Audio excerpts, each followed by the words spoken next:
우리는 지식 생산국이었던 적이 없다. 지식 수입국으로 살고 있다. 이제는 지식 생산국 단계로 도약해야 하는 것이 사명이다. 지식 수입국으로 오래 살았다는 것은 사유가 독립적이지 않고 종속적이며 집단적이라는 의미이기도 하다. 지금도 진영의 논리에 빠져 사는 이유다. 종속적이고 집단적인 사고에 빠지면 중국 명나라 때의 사상가 이지의 말처럼 앞에 개가 그림자를 보고 짖어대니 그저 따라 짖어댈 뿐 왜 그렇게 짖어댔는지 까닭을 물으면 그저 벙어리처럼 아무 말 없이 웃을 뿐이다. 국가의 일을 진영의 논리로 다루니 국가는 표류할 수밖에 없다.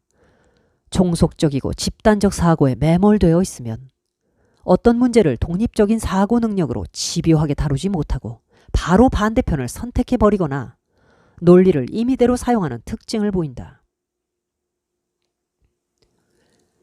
자본주의에서 문제를 발견했으면 거기서 독립적인 사고를 집요하게 펼쳐야 하는데 그런 사고력이 없으니 바로 공산주의로 넘어가 버린다. 박정희에게서 문제가 발견되었으면 박정희를 붙들고 늘어져야 하는데 붙들고 늘어질 정도의 사고 근력이 없으니 바로 김일성에게 넘어가 버린다. 박근혜가 미우면 바로 김정은을 좋아해버리는 단순성도 같은 이치다. 미국을 비판하다가 중국으로 넘어가 버리는 일도 마찬가지다. 자본주의 비판은 공산주의로의 전향이 아니라 자본주의 수종으로 귀결되어야 하고 박정희 비판은 김일성 추종이 아니라 박정희 수종으로 진화해야 하는데 우리에게는 이런 정도의 사고 능력이 갖춰져 있지 않다. 일이 이 지경까지 이르게 된 근본적인 이유는 국가로서의 대한민국을 적극적으로 긍정하는 내면을 가지고 있지 않기 때문이다. 대한민국을 적극적으로 긍정하지 않으니 모든 일을 대한민국 안에서 다루고 해결하지 못하고 대한민국을 가볍게 지나쳐버린다. 마침내 반정부와 반국가도 구별 못하는 지경에 이른다. 이것도 사상의 자유 문제로 포장하겠지만 사실은 지성이나 사유 능력이 망가진 이하도 이상도 아니다. 대한민국 국민인 내게는 김일성보다는 박정희가 훨씬 낫고 김정일보다는 이명박이 훨씬 더 낫고 김정은보다는 박근혜가 훨씬 낫다. 김일성보다는 박정희가 더 위인이고 김정일보다는 김대중이 더 위인이었듯이 김정은보다는 문재인이 더 위인이어야 되지 않겠는가? 사유가 독립적으로 훈련되지 못하고 종속적이면 집단적 사고를 하거나 논리를 임의로 사용한다.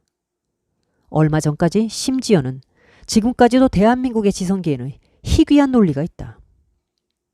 소위 학문을 연구한다는 학자들까지도 일부는 북한을 대할 때 이 논리를 구사했는데 어떻게 이론과 논리가 무엇인지도 모른 채 혹은 감춘 채 학자의 지위를 누리는지 신기할 따름이다. 지금 우리는 논리, 이론, 법 등에 대한 기초 개념도 아직 닦이지 않은 상태인 것은 분명하다. 졸문, 본 것과 믿는 것 사이에서의 실었던 문단을 그대로 다시 옮긴다. 한동안 북한에 대한 인식 방법으로 내재적 접근법이라는 이론이 상당한 환영을 받으며 유행한 적이 있다. 지금도 그 흔적이 남아있다. 내재적 접근법은 북한을 그들이 설명하는 가치와 이념에 따라 있는 그대로 이해하자는 것이다.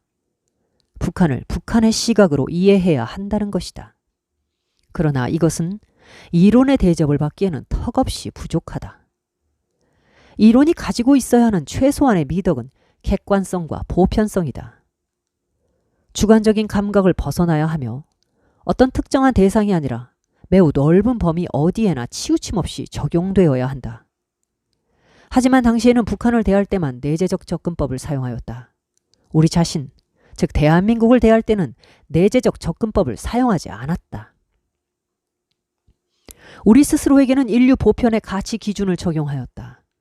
북한을 이해할 때는 북한의 특수한 상황을 기반으로 해서 하고 우리를 이해하려 할 때에는 인권, 민주 등의 보편적인 잣대를 가지고 했다. 편파적이나 임의적으로 사용할 수 있는 것은 이론이 아니다. 이론이 아닌 것을 이론처럼 사용하던 그런 시절이 우리에게 있었고 그것을 변경하지 못하는 지금의 시간들도 있다. 이론을 이론으로 다루는 훈련을 전문적으로 받았다는 지식인들도 이 내재적 접근법을 편파적으로 사용하고 정작 자신의 내재적 상황에는 한없이 자학적이었으면서도 매우 냉철한 지적 시선을 유지하는 것으로 포장하던 시절이었다. 우리는 아직 내재적 접근법을 이론으로 사용하던 습관에서 벗어나지 못했고 그 허위적 이론에 기댔던 사람들이 지금 정권의 주도 세력이 되어 있다. 한나 아렌트가 사유하지 않는 천박함이 모든 악의 근원이다고 한 말의 의미 정도는 다 알면서 왜 그러는가? 우리는 민족 개념에 기대 살다가 타력으로 해방이 되고 내가 주도한 전투로 내 피를 흘려가며 자력으로 국가를 세워본 경험이 없어서 국가가 무엇이고 또 무엇이어야 하는지에 대한 지적 인식이 그렇게 강하지 못하다. 대통령부터 민족과 국가 사이에서 중심을 못 잡고 자신이 민족의 지도자인지 대한민국 군 통수권자인지 분간을 못한다. 민족은 정서적이고 감정적이며 상상이 지배하는 하나의 관념이다. 국가는 철저히 법률의 지배를 받는 현실적 구조다. 내가 참여해본 적이 없어서 모르겠지만 청와대에서 국무회의를 주재하기 위해 대통령이 입장할 때 대통령의 입장을 알리거나 선언하기 위해서는 대한민국 대통령께서 입장하십니다 라고 할 것이다. 대한민국이라는 국호를 반드시 붙이는 것으로 안다. 만약 그렇지 않다면 정상국가가 아니다. 국가, 정부기관의 이름은 일반 명사를 그대로 쓰지 않고 반드시 대한민국이라는 국호를 앞세운다. 역사박물관도 그냥 역사박물관이 아니라 대한민국 역사박물관이다. 제양군인회도 대한민국 제양군인회, 헌법도 대한민국 헌법, 법원도 대한민국 법원, 국회도 대한민국 국회, 육군도 대한민국 육군, 해병대도 대한민국 해병대, 공군도 해군도 다 앞에는 대한민국이 붙는다. 광복회도 대한민국 광복회여야 한다. 홈페이지에 대한민국이라는 국호를 붙이지 않고 있는 기관은 광복회뿐이다. 왜 대한민국 광복회여야 하는가? 간단하다. 한민족이 낸 기부금이 아니라 대한민국 국민이 납부한 세금으로 운영되기 때문이다. 정서적 민족관념이 법률적 구조를 지배하면 이런 일이 생긴다. 현충원도 대한민국 현충원이다. 김원봉을 아무리 존경하고 좋아해도 나도 좋아한다. 대한민국에 적대적인 경력이 있으면 국립현충원에 모시려고 시도하면 안 된다. 이것은 격정적인 정서나 심리로 따질 일이 아니라 차분하고 이성적인 법률로 따질 일이다. 대한민국의 일은 철저히 대한민국의 일로만 따지는 배타적인 태도가 국가에는 당연하다. 대한민국을 위해 싸웠는지 아니면 대한민국과 싸웠는지를 따지는 것 외에 다른 기준이 끼어들면 안 된다. 민족 정기라는 정서적 관념으로 국가의 정기나 정통성을 흔들려고 하면 안 된다. 국가의 정통성이나 정기로는 민족의 정기도 살릴 수 있지만 민족의 정기로는 국가의 정통성이나 정기를 살릴 수 없다. 이유는 간단하다. 민족에게는 군대도 없고 조세 수입도 없지만 국가에는 군대도 있고 조세 수입도 있기 때문이다. 졸문 국가란 무엇인가? 라는 글을 함께 읽어주기 바란다. 거기에도 이런 내용을 담았다. 국가가 민족 문제를 해결하지 민족이 국가 문제를 해결하는 것이 아니다. 통일도 감정과 정서를 극복한 지적 인식을 바탕으로 해야 비로소 가능해진다. 통일은 국제법과 국내법을 토대로 대한민국과 조선민주주의 인민공화국이 해결할 일이지 민족 감정으로 해결할 수 있는 문제가 아니다. 북한과 남한 어디에 더 민족의 정통성이 있는지가 현실적으로 가장 중요한 문제는 아니다. 대한민국의 정통성을 부인하고 싶은 사람들에게는 북한이 친일을 제대로 청산해서 민족의 정통성이 거기에 있다고 말하고 싶을 것이다. 북한은 친일을 청산하고 대한민국은 친일을 청산하지 못했다고 하는 것도 큰 틀에서는 사실이 아니다. 가장 중요한 문제가 아닌 것을 가장 중요하게 다룰 필요는 없다. 지금은 민족 정기를 살리는 것이 가장 시급한 일이 아니다. 오히려 국가로서의 대한민국의 정기와 정통성을 걱정해야 할 때이다. 김원봉을 국립현충원에 묻으려고 눈치를 살피는 것보다 북한의 천안함폭 침무로 희생된 군인들을 제대로 보살피고 있는지를 정성껏 살피는 것이 더 시급하다.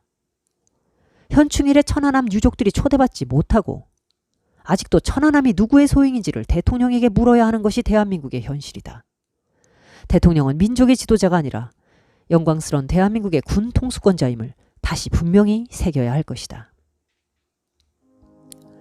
신생 독립국으로 출발해서 원조로 연명하다가 지금은 원조하는 나라가 되었다. GDP 세계 12위 국가다.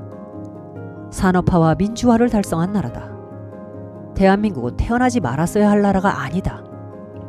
대한민국의 역사를 왜 치욕의 역사로 보려 하는가? 무엇이 그리 부끄러운가? 이런 성취를 이룬 선배들에게 굴욕감을 주면서까지 얻으려 하는 것은 무엇인가? 축적이 없는 성취는 있을 수 없다. 대한민국의 축적 과정에서 수고를 아끼지 않았던 사람들에게 최소한 자괴감이 들게 하지는 말아야 한다. 슬픈 백성들이었다. 서로 너무 가혹하지 말자. 경술국치 110주년 2020년 8월 29일에 한평 호접 몽가에서 탈고하다.